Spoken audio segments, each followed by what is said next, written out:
ungase ube usenkingeni yezimali njengamanje. Kodwa akusona isiphambeko sakho. Ukholelwa noma cha, kukhona okuthile endlini yakho okuphuzayo imali yakho kancane kancane. Ngathatha iminyaka eminingi ukuqonda lokhu.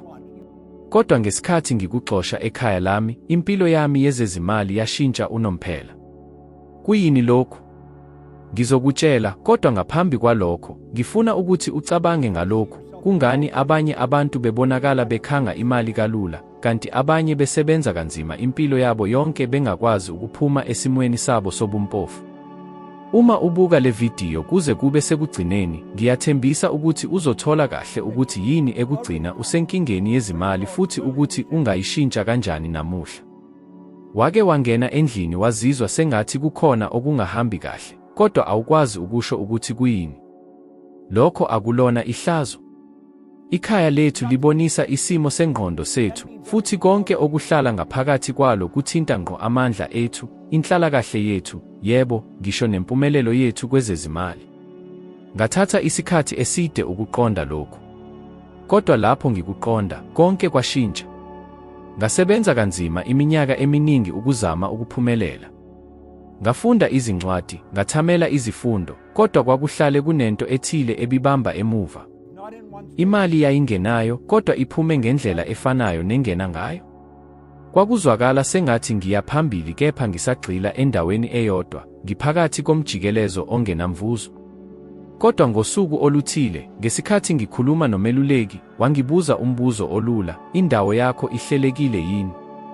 Ngaleso sikhathi, angizange ngikunake kakhulu lokho. Kodwa lapho ngibuyela ekhaya, ngaqala ukubheka indawo yami ngamehlo amasha. Yilapho ngabona into ethusayo, ngangizungezwe izinto eziphukile. Kwakukhona isihlalo esinezinyawo eziphukile engangisaqhubeka nokusebenzisa, ngicabanga ukuthi ngizothenga esisha maduze. Kukho iwashi elingasasebenzi, kepha ngangiligcine ngoba laliyisipho. Kwakukhona amapeni angenayo inki, izidrowa zigcwele amashaja angasasebenzi, izingubo ezinezimbobo engangithi ngizozigqoka futhi ngosuku oluthile. Okubi kakhulu, ngase ngingaziboni lezi zinto. Zaziyingxenye yempilo yami yansuku zonke. Kodwa emqondweni wami ongazi, zazingizisela imiyalezo ethule yokuntuleka, ukudideka nokungahambi phambili. Lapho-ke kwangicacela, impilo yami yezimali yayiyisibuko sendawo engihlala kuyo. Lokhu akusikholelwa nje noma umcabango ongenasisekelo. Kunezizathu zesayensi ezisekela lokhu. Ososayensi abahlola indlela abantu abahlala ngayo bathi ingqondo yethu ihlale icubungula yonke into esizungezile noma singayiqapheli. Izinto eziphukile, ezingahlaliseki noma ezingasasetshenziswa zithumela imilayezo engabonakali ekhombisa ukuhlehliswa, ukudideka nokungasebenzi kahle. Uma uzungezwe uhlobo lwamandla anjalo, uzizwa udiniwe, udangele, futhi ungakwazi ukwenza izinqumo ezinhle ngezimali zakho. Futhi iyiphi into embi kunazo zonke ongayenza ngezimali? Ukuhluleka ukuhlela, ukwenza izinqumo ngokuthukwa, ukwesaba noma ukukhathala. Ngakho-ke, nganquma ukwenza umzamo. Ngichithe usuku lonke ngikhipha konke okungasadingeki. Ngaxosha konke okuphukile, nganikela ngalokho okwakusasiza abanye, futhi ngahlela kabusha yonke indawo yami. Futhi ungangitshela ukuthi umehluko waphinde wabakhona ngaso leso sikhathi. Ayizange ibe nje into engathinta indawo yami kuphela, kodwa yayithinta nomqondo wami. Ngaqala ukuzizwa ngikhululekile, ngigxile, futhi into eyamangaza kakhulu, ngaqala ukuheha amathuba amasha empilweni. Ingaba inhlanhla nje? Cha, akunjalo. Uma ukhulula indawo yakho, ukhulula nendawo empilweni yakho ukuze izinto ezintsha zingene. Uma unezinkinga zezimali, zama lokhu. Hamba uzungeze ikhaya lakho ubuke kahle. Yiziphi izinto eziphukile? Yini oyigcinayo ngaphandle kwesizathu? Yiziphi izinto ezingasasebenzi kodwa zisathatha isikhala? Namuhla, qiniseka ukuthi uzixosha. Indlu yakho kufanele ibonise ingcebo nokuchuma, hayi ukuswela. Uma usaqhubeka nokungabaza ukuthi lokhu kungaba nomthelela ongokoqobo empilweni yakho yezezimali, cabanga ngabantu abaphumelelayo ongabazi, osomabhizinisi abakhulu kanye nezicebi. Bangaki kubo abahlala ezindlini ezingcolile, zigcwele izinto ezingasizi ngalutho? Impendulo icacile. Abantu abacebile bayazi ukuthi amandla abo kufanele ahambisane nalokho abafuna ukukudonsela empilweni yabo. Isinyathelo sokuqala sokuguqula isimo sakho sezezimali asikho ngaphandle, sitholakala endlini yakho uqobo. Khipha yonke into ephukile, engasebenzi noma engasafanele ukusetshenziswa. Lo mkhuba olula ungaba umehluko phakathi kokuhlala endaweni efanayo noma ukuthatha igxathu elikhulu uye empilweni yokuchuma nokuthula kwezimali. Cabanga uvuka njalo ekuseni, into yokuqala oyibonayo iyizikweletu ezisakazeke etafuleni, izikhumbuzo zezinkokhelo ezedlule ezinamathele efrijini, noma inqwaba yezincwadi ezivela ebhange ezifuna inkokhelo. Ucabanga ukuthi lokhu kuthinta kanjani ingqondo yakho? Ingabe ungakwazi ukuqala usuku uzizwa ucebe futhi uthembekile uma into yokuqala oyibonayo iyisikhumbuzo sokuswela kwakho? Iqiniso liwukuthi lokho okubeka phambi kwamehlo akho nsuku zonke kwenza umqondo wakho wamukele lowo mbono njengengxenye yeqiniso lakho. Uma uzungezwe izimpawu zesikweletu, ingqondo yakho engazi lutho izoqala ukubona ukuswela njengokujwayelekile empilweni yakho.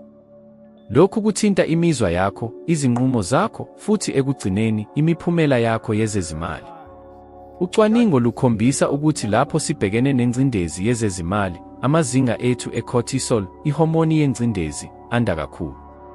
Lokhu akuthinti kuphela impilo yethu yengqondo nomzimba, kodwa futhi kwehlisa ikhono lethu lokuthatha izinqumo ezihlakaniphile.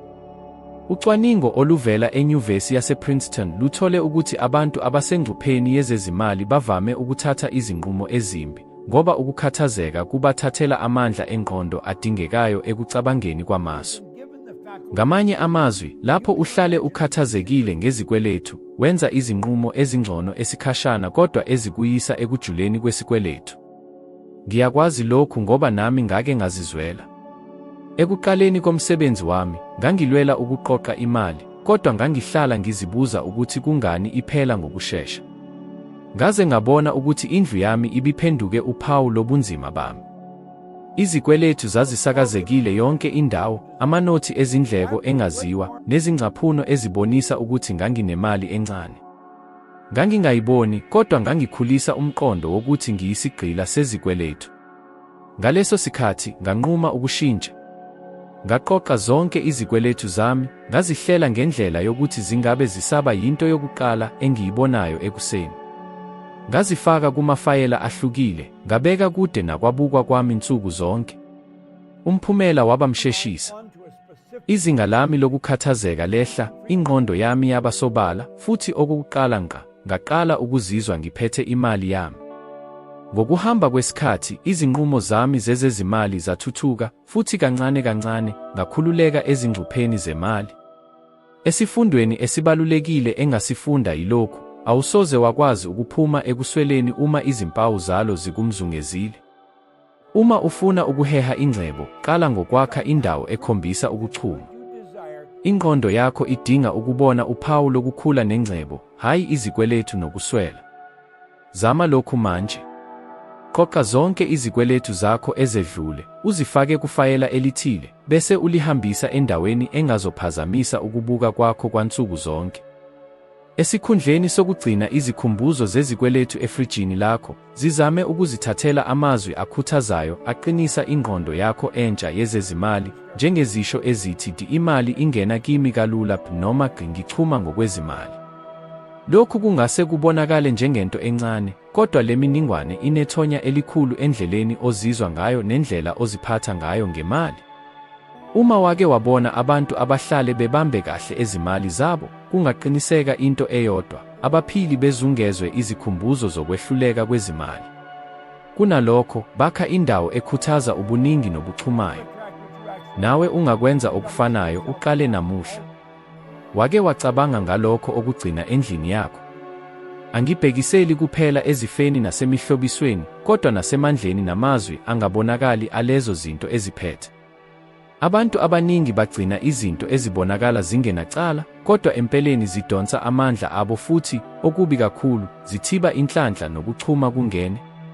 Kungenzeka ungakaze uqaphele, kodwa zonke izinto ezikuzungezile zixoxa indaba mayelana nendlela obona ngayo umhlaba, ikakhulukazi indlela obona ngayo wena uqobo. Abantu bavame ukuqoqa izingubo ezindala ezingasabafaneli, izikhumbuzo zezikhathi ezinzima, noma izinto ezake zabiza kakhulu kodwa manje ezingenamsebenzi. Lokhu kungabonakala njengokujwayelekile, kodwa empeleni kuyizimpawu ezijulile zengqondo yokuswela. Uma ugcina izinto mhlawumbe zizodingeka ngosuku oluthile, uqaphele ukuthi usuthumela umlayezo kuwe uqobo ukuthi awuthembele ekusaseni, awukholwa ukuthi ungathola okungcono, noma ungazizwa ufanele okungaphezulu kunalokhu onakho manje. Ngiyakhumbula umninibhizinisi owafika kimi ezibuza ukuthi kungani, naphezu kwemizamo yakhe yonke, impilo yakhe yezimali ingazange ibhekise phambili. Wayenabantu abalungile, umkhiqizo omuhle, nethimba eliqeqeshiwe. Kodwa lapho ngivakashela ekhaya lakhe, impendulo yacaca endaweni yonke, ifenisha endala engasafanelani naye, izindilinga zamadokhumenti ezamabhizinisi ahlulekile ziqongelela uthuli, futhi kwanegumbi eligcwele amawashi aphukile awagcinile ngoba ake abiza kakhulu esikhathini esedlule. Lokhu kwakuyisibonakaliso esiqondile sokwehluleka kwakhe ukuqhubekela phambili. Lapho ekugcineni ethatha isinqumo sokulahla izinto ezambambele ekuthuthukeni kwakhe, kwenzeka into eyisimanga. Ezinsukwini ezimbalwa ezalandela, wazizwa ekhanya, enokuzethemba okwengeziwe, futhi izivumelwano zakhe zaqala ukuhamba kahle. Futhi lokhu akubanga ngokwenzeka nje. Lokhu kwaba ushintsho ekubeni kwakhe. Lapho esusa izinto eziphethe amandla okuswela nokuhluleka, wenza isikhala esengqondweni nasendaweni yakhe, ukuze inhlanhla nokuchuma kungene. Lokhu kungabonakala kubantu abaphumelele kakhulu emhlabeni. Cabanga ngabasunguli bamabhizinisi amakhulu nabaholi abanamandla. Ucabanga ukuthi baphila bezungezwe yinhlakanhlaka, izinsalela zesikhathi esinzima, nezinto eziphethe izinkumbulo ezinzima. Cha, akunjalo. Bayazi ukuthi amandla abo kumele ahambisane nalokho abafuna ukudalela empilweni yabo. Isibonelo esihle nguSteve Jobs, owayeyisminimalist kakhulu. Wayegcina kuphela izinto ezibalulekile ngoba wayekwazi ukuthi konke okumzungezile kunethonya ekucabangeni kwakhe. Uma ufuna ukuheha ingcebo, amandla, namathuba, kufanele uqale ngokususa yonke into engahambisani nalesi simo esisha. Qala manje. Thatha isikhwama sikaDoti, uye kumakhalekhukhwini wakho bese uzibuza, le ngxenye ingamele impilo engifuna ukuyiphila? Uma impendulo inguyebo, yibambe. Vula izigubhu zakho, uhlole ukuthi kukhona yini izinto eziphukile, ezindala, noma ezingasasetshenziswa. Uma ugcina izinto ngoba unamathele kuzo noma unesaba ikusasa, sekuyisikhathi sokuzikhipha empilweni yakho. Ukudala indawo ebonisa ubuningi kuyisinyathelo esibalulekile kunoma ubani ofisa ukuguqula iqiniso lakhe lezimali. Awukwazi ukwakha ubunikazi obusha bempumelelo uma usazungezwe yizinsalela zesikhathi esidlule. Ukuswela kuyisimo sengqondo, futhi isinyathelo sokuqala sokuphuma kuso ukususa endlini yakho noma yini eqhubeka ikhuthaza leyo moya. Khumbula, ikhaya lakho liyisibuko sempilo yakho. Uma ufuna inhlalakahle ingene, kudingeka kuqala wenze isikhala sayo. Wake wacabanga ukuthi amandla abantu abaseduze kwakho anomthelela kanjani empilweni yakho? Okungenzeka ukuthi awuzange ukubone ukuthi lamandla awatholakali nje kuphela emazwini abo noma ezenzweni zabo, kodwa aphinde abe semathinini osigcina ekhaya lakho. Abantu abaningi bagcina izipho, izikhumbuzo, nezinto ezithile ezivela kubantu abake bababuhlungu, babajabulisa kancane noma babaphoxa. Futhi lezi zinto zisekhona, zigcwele leyo moya emibi, zithinta kancane kancane ingqondo yakho nesimo sakho sezimali. Ngikubonile lokhu kwenzeka izikhathi eziningi. Abantu abakwazi ukuqhubekela phambili, abazizwa bebambekile esikhathini esedlule esinzima, abangakwazi ukuhlenga umuzwa wokushoda noma bematasa ukuzama kodwa bengakutholi ukuthuthuka. Futhi cishe njalo, lapho sihlinzekisisa, sithola iphethini efanayo, ukuba khona kwezinto ezineziqi ezimbi. Isipho esivela kumuntu owake wakwehlisa isithunzi, isithombe esanikezwa umuntu ongakaze abethembele, noma into eyayihlobene nomuntu owaphila impilo yokuhlupheka nokuwohloka. Zonke lezi zinto zithumela imvamisa ethile ekudonsela emuva ngaphandle kokuthi uqaphele. Ngelinye ilanga, usomabhizinisi wangithinta efuna ukuqonda ukuthi kungani ibhizinisi lakhe lime. Wayehlelekile, enokuzimisela futhi enza yonke into ngendlela efanele, kodwa imali ibingena kancane. Lapho ngivakashela ikhaya lakhe, ngabona into ethokozisayo. Esodongeni lwegumbi lakhe lokusebenza kwakukhona iwashi alidla kuyise wakhe omkhulu, umuntu owaphila impilo yakhe yonke enezikweletu, engakaze azinze kwezezimali. Wangitshela ukuthi waligcina njengenhlonipho. Kodwa engazange abone ukuthi nsuku zonke lapho ebheka lelo washi, wayemunca umlando wokuhluleka kukayise wakhe omkhulu kwezezimali engazi. Lapho ethatha isinqumo sokulisusa futhi afake okuthile okumqondisa ebunigini nasekuphanjeni, ibhizinisi lakhe laqala ukuphumelela. Lokhu akuyona imilingo, kodwa kuyisayensi.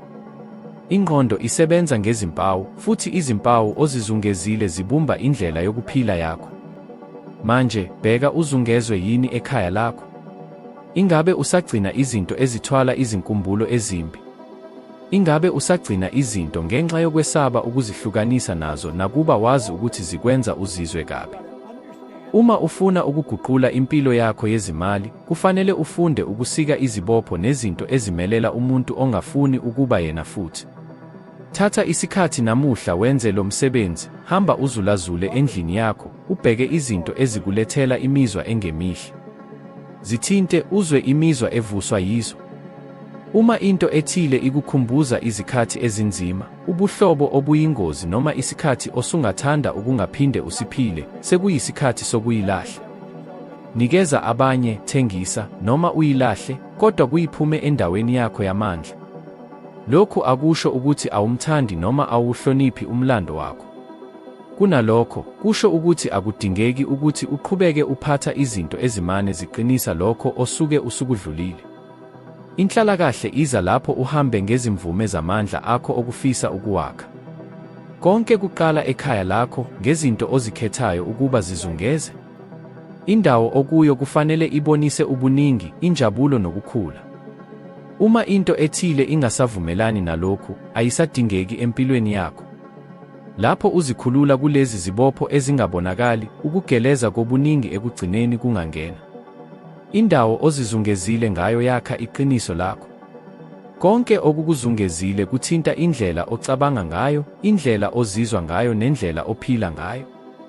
Uma ufuna ukuheha utshalomali nengcebo, kufanele uqale ngokususa noma yini ekubambelela ekusweleni.